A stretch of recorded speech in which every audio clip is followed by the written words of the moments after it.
कुछ भी कार्य करने जा रहे हैं आप, मना स्थिति क्या है आपकी।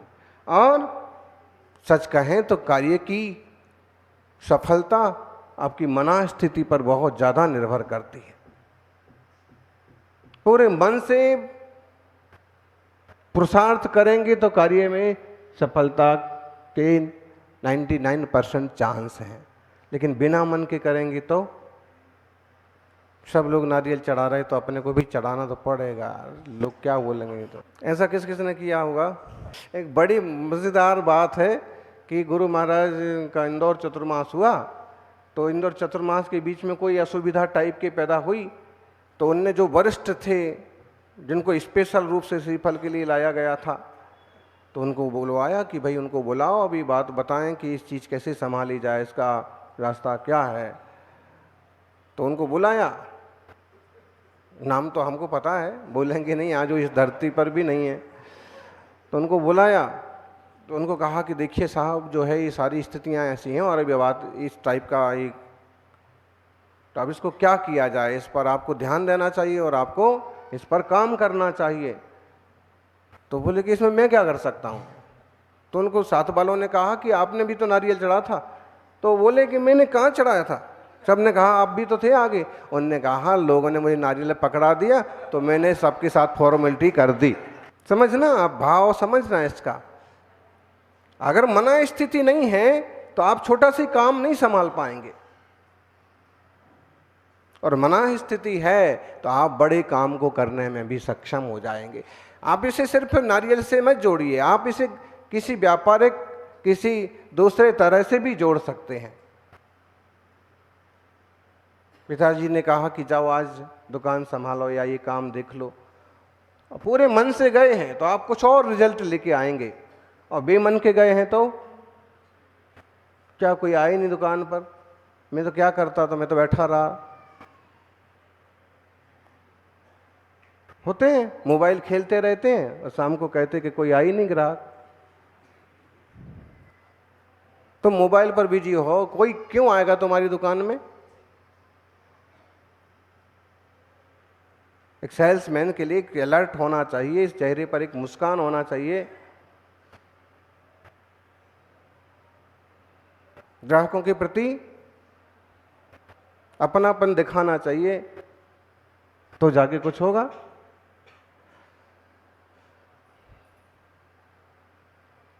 दिखाते कि नहीं अपनापन। आपकी साड़ी की दुकान हो, कपड़े की दुकान हो, बाई जी आई साड़ी दिखाओ, एक दिखाई, दो दिखाई, 5 दिखाई, 10 नहीं, ये वाली नहीं, ये भी नहीं, वो वाली दिखाना, सबसे ऊपर वाले उसमें से निकाली, स्टूल पर चढ़ करके निकाली। यहाँ दुकान में ढेर हो गया। बाई जी आखिरी में बोलते अब भी हाल उठा के धक्का देके बाहर निकाल दूं, लेकिन फिर भी आप कहते हैं कि आपको जो माल चाहिए बस जस्ट कल ही आने वाला है और आप कल परसों कभी भी आके लेके जाइए। बिल्कुल इतनी शांति से बोलते हैं कि इतना बखेड़ा करने से आपको कोई तकलीफ नहीं हुई है। हुई है कि नहीं हुई। अभी इकट्ठा करने वाले कोई पूरा मशक्कत करना पड़ने वाली है, जमाने में आधा घंटा पूरा खर्च होने वाला है, लेकिन आप बाई जी को कुछ भी नहीं बोलते हैं, कल का इंतज़ार करते हैं, परसों का इंतज़ार करते हैं। ग्राहक है, अपन इसको कल निकाल लेंगे अपना सारा हिसाब किताब। लेकिन गुस्सा करके अगर तुमने ऐसा, जो लोग एंग्री यंगमैन बने रहते ना दुकान में भी, वो फेल हो जाते।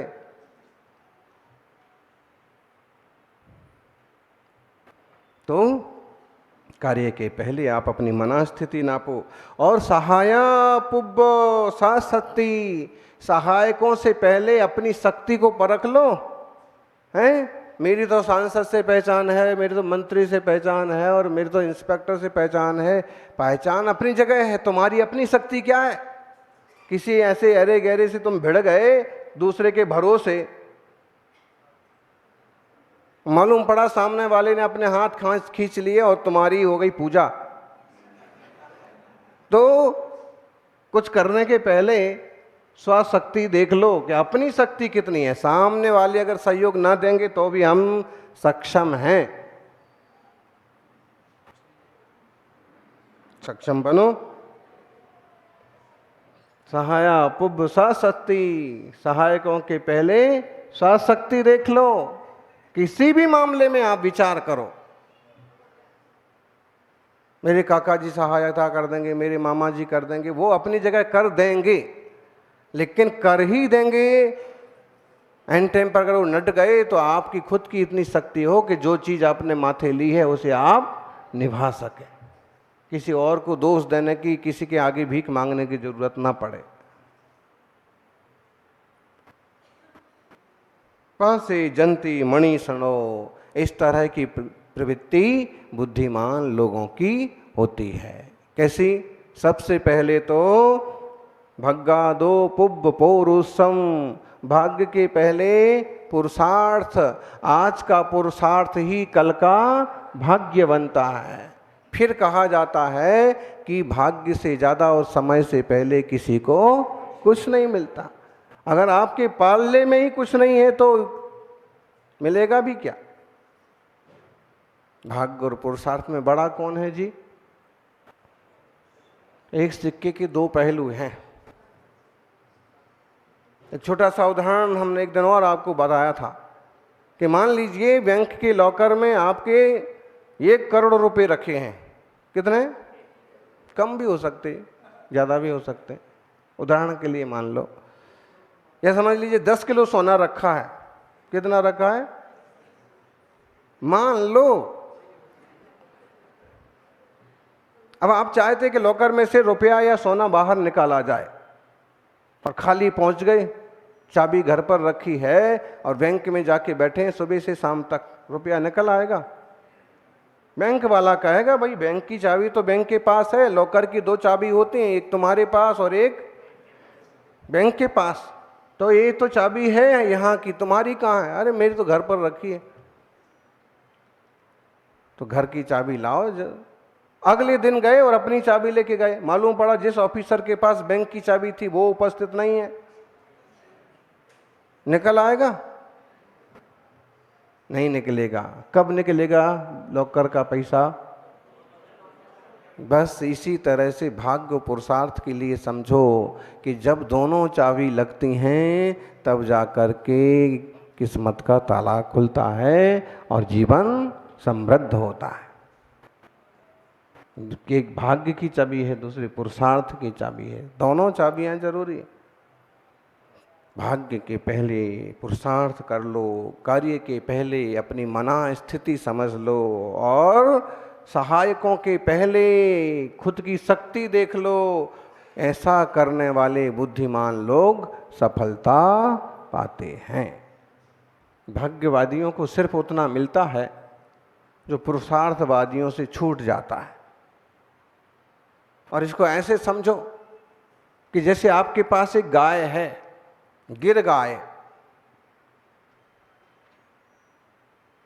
एक गाय है और आप भाव के भरोसे बैठे रहेंगे कि गाय देगी, जरूर देगी, सुबह नहीं तो शाम तक देगी। क्या देगी? गोबर देगी, मूत्र देगी, गोमूत्र चाहो हैं। लेकिन अगर दूध चाहिए है तो चारा भी खिलाना पड़ेगा और हाथ हिला करके दूध भी निकालना पड़ेगा। एक बड़ी मज़ेदार कहानी आती है धर्म परीक्षा ग्रंथ में। धर्म परीक्षा ग्रंथ एक इस टाइप का ग्रंथ है कि भले वो संस्कृत में है और इसकी हिंदी भी बहुत बढ़िया उपलब्ध है, तो उसकी पूरी वो उपन्यास की तरह चलता है और उसमें इस टाइप की कहानियां हैं कि एक एक कहानी के माध्यम से ये समझाया कि सच्चे देव कौन है, सच्चे गुरु कौन है, सच्चे शास्त्र क्या चीज़ है, सच्चा धर्म क्या है। और उसमें इस ढंग से पेश किया है कि साधारण बुद्धि वाला व्यक्ति भी बात को समझ जाएगा। और उसमें पंचतंत्र की तरह कहानियां बुनी हुई हैं। तो उस कहानी, एक कहानी आती है उसमें कि एक व्यापारी विदेश गया व्यापार करने, कुवैत गया, अरब देश गया, और धर्मात्मा था, श्रावक था। तो उसने कहा पता नहीं वहाँ दूध घी मिले कि नहीं मिले, तो अपने साथ गाय भी लेके गया। तरह तरह के लोग होते हैं, जैसे राज्यपाल कहीं जाता है तो उसका बाथरूम भी उसके साथ, उसका टॉयलेट भी उसके साथ जाता है, पता है आपको? जाता है, बाहर खड़ा कर देंगे, व्यवस्थाएं हैं। डॉक्टर्स भी उसके साथ रह सकते हैं। जयपुर में आए थे राज्यपाल, आते रहते हैं।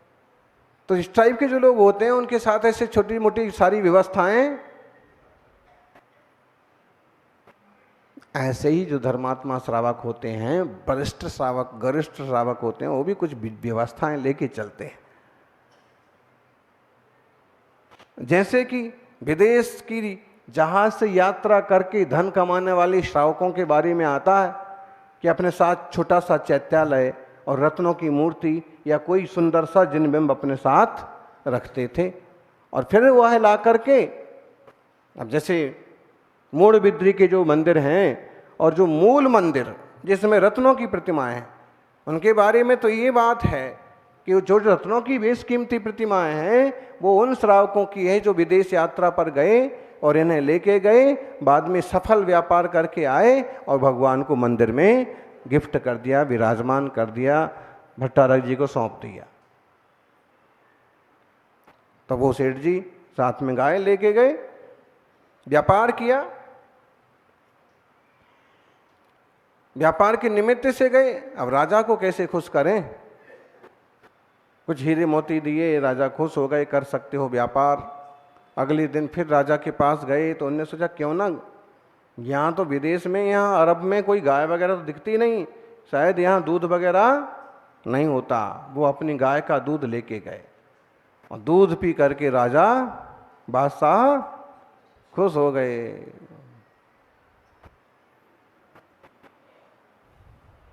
दूसरे दिन रबड़ी बना के लेके गए, पूछा ये क्या है?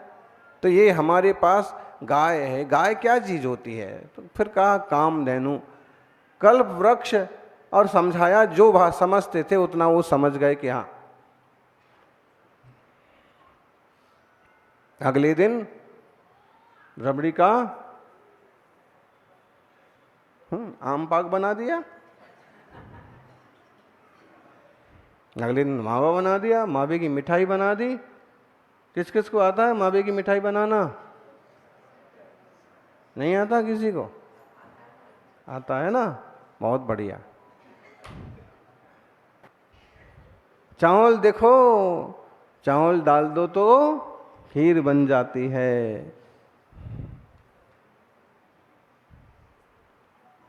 कहते हैं ना, चावल में दूध मिलाओ तो खीर बन गई। कच्चे चावल में मत मिला देना, भली हाथ तैयार करना पड़ता है। चावल में दूध मिलाया तो खीर बन गई, जीवन में धर्म मिलाया तो तकदीर बन गई।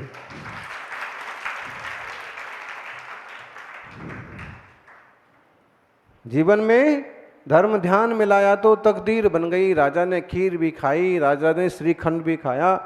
बादशाह नई नई चीज देख करके व्यापारी पर एकदम ग्लैड हो गया, खुश। तुम्हें जो व्यापार करना है करो, तुम्हें हमारी तरफ से जो सहायता चाहिए लो।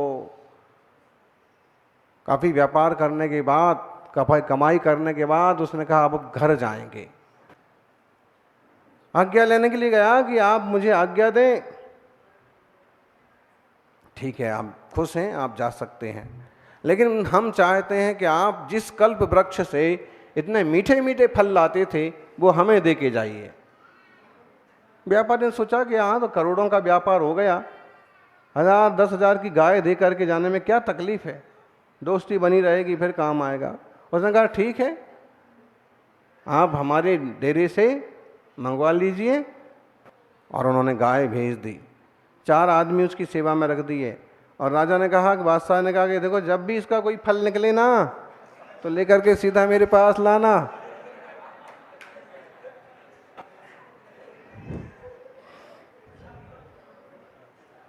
और वो इंतजार करते रहे कि आप फल गिरेगा, आप फल गिरेगा।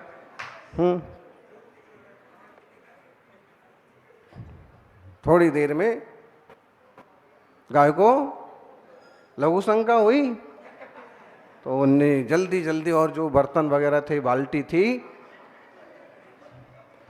सीधे सम्राट के पास पहुंचे। राजा ने कहा कि ये क्या है? वो पहले वाला तो सफेद सफेद होता था, पीला पीला क्यों एकदम? पीलापन तो गाय के दूध में भी होता है, लेकिन एक तो एकदम पीला और पतला है, क्या किया तुम लोगों ने? मिलावट तो नहीं की? कहा जहां पना है, हम लोग मिलावट क्यों करेंगे? हैं? अगर कोई हिंदुस्तानी होता उसे उकाली समझ लेता, लेकिन वो राजा ने कहा कि लाओ, हो सकता है कोई और नई चीज हो, और उसने से मुंह में दिया।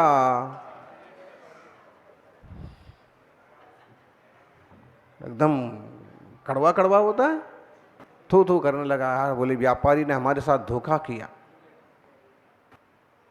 उसने कहा कुछ है और कुछ दिया है, हम ठगे गए। इतने में क्या हुआ कि दूसरे दो आदमी और जो वहां थे कि गाय ने गोबर दिया। जल्दी जल्दी उन्होंने तसले में लिया, और राजा ने देखा कि पहले की मिठाइयां जो होती थी वो गोरी गोरी होती थी,